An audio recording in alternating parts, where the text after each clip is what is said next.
Anyway, talking about Leo Varadkar's reaction, stood next to Donald Tusk as he was.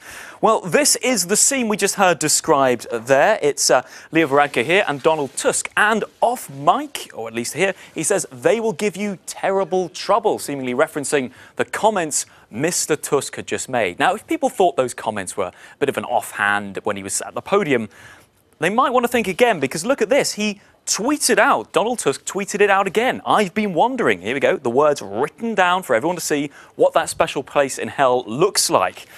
Needless to say, the reaction was fast. And hey, it's certainly been making my job easy today. My Twitter feed's been full of comments. But look at this from the Democratic Unionist Party, the Northern Irish party that props up Theresa May's government. This is their take on it.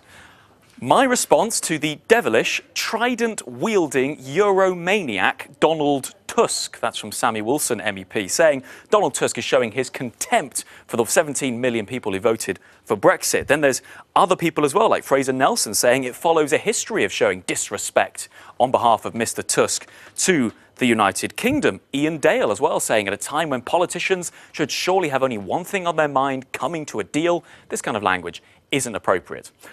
But it is important in all this to say, let's go back to those words from Mr. Tusk himself. Look at this. His actual words here, for those who promoted Brexit without even a sketch of a plan. The reference here is not to, quote, Brexiteers, as in everybody who voted for Brexit, as some headlines, indeed even from big established media brands have said. He is talking about prominent politicians. Obviously, still divisive words, but it is worth saying presenting this as an attack on 17 million people is disingenuous. And in fact, some people have been making exactly that point.